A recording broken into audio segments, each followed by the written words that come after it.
వనవాసంలో 14 ఏళ్ల పాటు లక్ష్మణుడు నిద్రపోకుండా ఎలా ఉన్నాడు?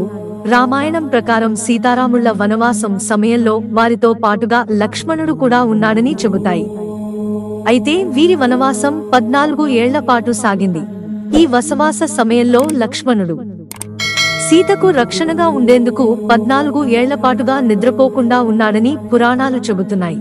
తాను నిద్ర రాకుండా ఉండేందుకు నిద్రాదేవిని లక్ష్మణుడు ప్రార్థించాడంట. తనకి బదులుగా తన భార్య ఊర్మిళకు నిద్ర ఇవ్వమని దేవతను కోరగా ఆమె దానికి అంగీకరించినట్లు పురాణాలు చెబుతున్నాయి. నిద్ర దేవత ఇచ్చిన వరం కారణంగా లక్ష్మణుడు వనవాస యాత్ర మొత్తంలో ఒక్క క్షణం కూడా నిద్రపోకుండా ఉండగలిగాడంట.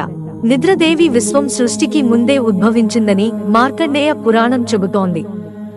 అయితే ఈ కాలంలో మధు, కైతబ్ అనే 2 రాక్షసులు కూడా జన్మించారంట.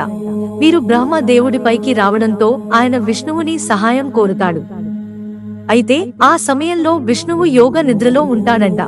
అప్పుడు బ్రహ్మదేవుడు యోగమయుడిని ప్రార్థించగా అది విష్ణువు కళ్ల నుంచి నిద్రను తొలగిస్తుంది.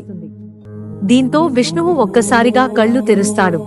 దీంతో విష్ణువు నిద్ర నుంచి మేల్కొని రాక్షసులను సంహరించి బ్రహ్మదేవుడి ప్రాణాలు కాపాడుతాడు.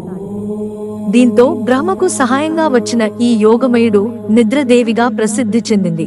మిత్రులారా, ఛానల్ సబ్స్క్రైబ్ చేసుకోవడం మర్చిపోకండి. ధన్యవాదాలు.